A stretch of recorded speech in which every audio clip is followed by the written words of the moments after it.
में दर्द हो जाता है और समर्थक जो है भन बनाने लगते हैं, नागिन डांस करने लगते हैं। अरे भक्तों, नागिन डांस बाद में करना। क्या प्रधानमंत्री कभी ऐसी तस्वीरों के साथ दिखाई दिए जहां पर कोरोना काल में जिस तरह से आसमान लाल हो गया था चिताओं से? क्या वो तस्वीरें गर्व करने लायक थी? क्या वो तस्वीरें गर्व करने लायक थी जब कुंभ में भगदड़ मची और लोग मारे गए? क्या वो तस्वीरें गर्व करने लायक थी जब मणिपुर में हिंसा हुई और कई हजारों लोगों को पलायन करने पड़ा और कई लोग मारे गए, एक महिला को घुमा करके उसके साथ बलात्कार किया गया?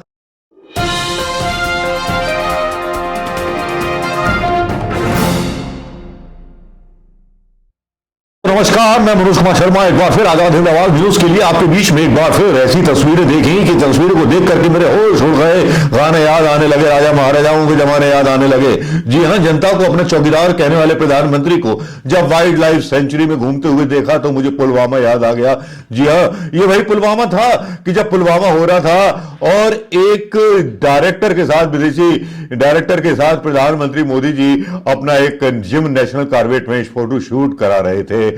लेकिन मोदी जी की आंखों में शायद, या मोदी जी की यादों में, या मोदी की कल्पनाओं में यह नहीं था कि इतनी सारी शहीदों की लाशें पुलवामा में बिछा दी जाएंगी और जिसका फायदा भी चुनावों में जोरदार मिलेगा। लेकिन ऐसे ही फायदे उठाने में हमेशा हम प्रधानमंत्री मोदी जी आगे रहे हैं, लेकिन आज फिर एक बार फिर उन्होंने जिम कॉर्बेट के पार्क की याद दिला दी। जी हां, आज फिर उनके फोटोशूट जंगल सफारी में हुए, जिस जंगल सफारी में फोटोशूट करने के पीछे एक व्यंग करने वाले कलाकार को जमानत करानी पड़ी थी उनकी नकल करने पर। जी हां, सफारी में घूमते हुए प्रधानमंत्री मोदी जी को विभिन्न ड्रेसें पहनने का शौक है और ये शौक गाहे बेगाहे पूरे करते रहते हैं। प्रधानमंत्री जी के फोटोज आज अचानक उनके ट्विटर हैंडल से आने शुरू हुए। गिर के जंगलों में घूमते हुए शेरों के फोटो उन्होंने डाले और कुछ उनके फोटो देख करके जो थे गोली मीडिया के लोग जो थे लोटन कबूतर की तरह लौटने लगे और समर्थक और उनके समर्थक नेता भी लोटन कबूतर की तरह उनकी तुलना शेर के साथ करने लगे। सोशल मीडिया पर यह चलने वाला तो था नहीं, क्योंकि भैया शेर तो शेर ही होता है और शेर के केवल फोटो खींचे जा सकते हैं। लेकिन प्रधानमंत्री मोदी जी को देख करके मुझे याद आ रहे थे वो राजा महाराजाओं के जमाने, अंग्रेजों के जमाने के, जब राजा महाराजा शेरों को मारा करते थे और पांव रखकर बड़ी शान के साथ उनके साथ फोटो खिंचाया करते थे। हालांकि वाइल्ड लाइफ में प्रधानमंत्री मोदी जी का यह वीडियो एक संदेश देने के लिए था कि हमारे यहां शेरों की संख्या बढ़ी है। अच्छा है, प्रधानमंत्री होने के नाते यह काम करना भी अच्छा है, लेकिन साहब 80 करोड़ लोग आपके देश में भूखे मर रहे हैं और रोजगार है नहीं और महंगाई चरम सीमा पर है और डॉलर की मतलब जो है गिरती जा रही है दशा, और महंगाई पर बोल रहे हैं राहुल गांधी, लेकिन उनका कोई जवाब आपके मीडिया के द्वारा नहीं दिया जा रहा। मीडिया आपकी तस्वीरों को देख करके लोटन कबूतर हो रहा था।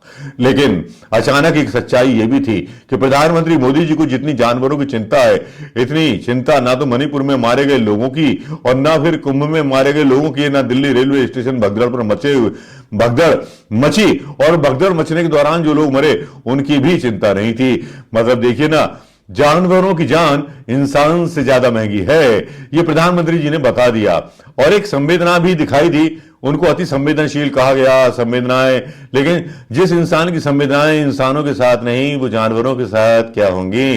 अब यही तो सवाल उठ जाता है और यही सवाल करने तो मीडिया के पेट में दर्द हो जाता है और समर्थक जो है भन बनाने लगते हैं, नागिन डांस करने लगते हैं। अरे भक्तों, नागिन डांस बाद में करना। क्या प्रधानमंत्री कभी ऐसी तस्वीरों के साथ दिखाई दिए जहां पर कोरोना काल में जिस तरह से आसमान लाल हो गया था चिताओं से? क्या वो तस्वीरें गर्व करने लायक थी? क्या वो तस्वीरें गर्व करने लायक थी जब कुंभ में भगदड़ मची और लोग मारे गए? क्या वो तस्वीरें गर्व करने लायक थी जब मणिपुर में हिंसा हुई और कई हजारों लोगों को पलायन करने पड़ा और कई लोग मारे गए, एक महिला को घुमा करके उसके साथ बलात्कार किया गया? क्या वो तस्वीरें गर्व करने लायक थी? शायद नहीं। प्रधानमंत्री मोदी जी को यह रास आता भी नहीं कि उन पर वो दो फोटो डाल देते या दो शब्द कह देते। प्रधानमंत्री जी मोदी जी हालांकि संवेदनाएं और ट्वीट करने में थोड़े कभी कभी देर कर जाते हैं, लेकिन विपक्ष को भी मौका मिल जाता है। जैसे कई लोग सोशल मीडिया पर प्रधानमंत्री मोदी जी के शौक के मजाक उड़ाने लगे कि अब फिर क्या, आगे क्या।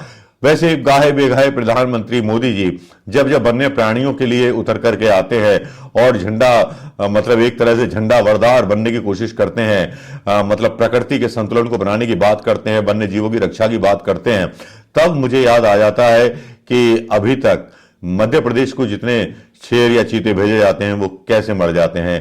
काश इतना ही प्यार जितना जीवों से है या प्राणियों से है प्रधानमंत्री मोदी जी को, जितना प्यार मोर से है प्रधानमंत्री मोदी जी को, काश इतना ही प्यार हिंदुस्तान की आम जनता के जीवन के साथ भी होता, कोरोना में मारे जा रहे लोगों के साथ भी होता, उन लोगों के साथ भी होता जो लोग अचानक से अब हार्ट अटैक आ जाने के बाद मर रहे हैं। अचानक से इनके मंत्रियों को जो थी शर्म आनी चाहिए थी कि मध्य प्रदेश में एक मंत्री बयान जारी करता है कि यहां की जनता जो है भिखारी है और भिखारी की तरह आके खड़े हो जाते हैं। अरे भैया, फ्री की रेवड़ी तो आप ही बांटते हैं। बहना को जो दिया जाता है और बहनों को जो दिया जाता है भत्ता, भले ही दिल्ली में नहीं दिया जा रहा, बांटते तो आप ही हैं, लेकिन बड़ी हैरत अंगेज और बड़ी शर्मनाक थी। वैसे लोटन कबूतर और गोदी मीडिया, जो मोदी मीडिया कहा जाता है और जिनके इशारे पर मुन्नी मीडिया नाचता है घुंघरू बांध करके, वो आज लोटन कबूतर बना हुआ था कुल मिला के सोशल मीडिया पर भी और नेशनल टेलीविजन पर भी। चर्चा सिर्फ ये थी कि वो घूम आए, लेकिन चर्चा काश ये होती कि उन्होंने मणिपुर का दर्द भी जाना होता, कुंभ में मारे गए लोगों का दर्द भी जाना होता, कोरोना में मारे गए लोगों का दर्द भी जाना होता। अपने आप को हिंदू राष्ट्र के अपने आप को हिंदू राष्ट्र का सबसे बड़ा मतलब वो बताते हैं समर्थक प्रधानमंत्री मोदी, लेकिन कहीं उन हिंदुओं के साथ खड़े हुए नजर नहीं आते जो आपदाओं में और आपातकाल में मारे जाते हैं या दुर्घटनाओं में मारे जाते हैं। कोई ऐसा कानून नजर नहीं आता। बलात्कारियों की सबसे बड़ी लंबी लिस्ट प्रधानमंत्री मोदी के भारतीय जनता पार्टी के लोगों के नाम होती है जो एक्यूज होते हैं, लेकिन उनके लिए कभी बेटी बचाओ बेटी पढ़ाओ का उपदेश एक कमरे में बिठा करके नहीं दिया जाता। महात्मा गांधी केवल अंतर्राष्ट्रीय मंचों पर सर झुकाने के लिए हैं, क्योंकि हिंदुस्तान की पहचान और देश के प्रधानमंत्री और लोकतंत्र की पहचान केवल गांधी से है। गाय बेगाए जब नेहरू का नाम सुन लेते हैं तब जो है मतलब किरकिरी मच जाती है मोदी जी को। काश मोदी जी को, जो अपने आप को चौकीदार कहते थे, राजा बनकर के इस तरह सफारी में घूमना मुझे तो लगा नहीं कि अच्छी बात थी। क्या आपको लगा दोस्तों? क्या आपको लगा? क्या महसूस किया? ये जरूर आप कमेंट कीजिएगा, शेयर कीजिएगा। और सबसे बड़ी प्रायोरिटी एक प्रधानमंत्री के लिए क्या होनी चाहिए? एक नेता ने तो हद पार कर दी। रेखा गुप्ता उनसे मुलाकात करने के बाद आई और बयान दिया मीडिया में ये कह के कि साहब मोदी जी से मैंने एक ही सवाल पूछा कि 24 घंटे में से 20 घंटे आप काम करते हैं, मतलब 4 घंटे तरोताजा कैसे रह लेते हैं? अब प्रधानमंत्री मोदी जी अब क्या जवाब देते? प्रधानमंत्री मोदी जी का जो जवाब दिया उन्होंने वो मतलब चाटुकारिता की हद पार कर देने वाला था। हालांकि प्रधानमंत्री मोदी को गालीबाज नेता पसंद है। रेखा गुप्ता के मुख्यमंत्री बनाए जाने पर भी सोशल मीडिया पर बड़ी तीव्र प्रतिक्रिया आई थी। काश इंसानों से प्यार करना सीखा होता बीजेपी ने और संघ ने, और बाद में वो जानवरों की बात करते तब उनकी संवेदनशीलता थोड़ी गले के नीचे उतरती। लेकिन ये झूठी फोटोग्राफी वाली संवेदनशीलता मेरे तो गले नहीं उतर रही। आपकी अगर उतरी है तो कमेंट कीजिएगा, लाइक कीजिएगा और शेयर कीजिएगा। दोस्तों नमस्कार, जय हिंद।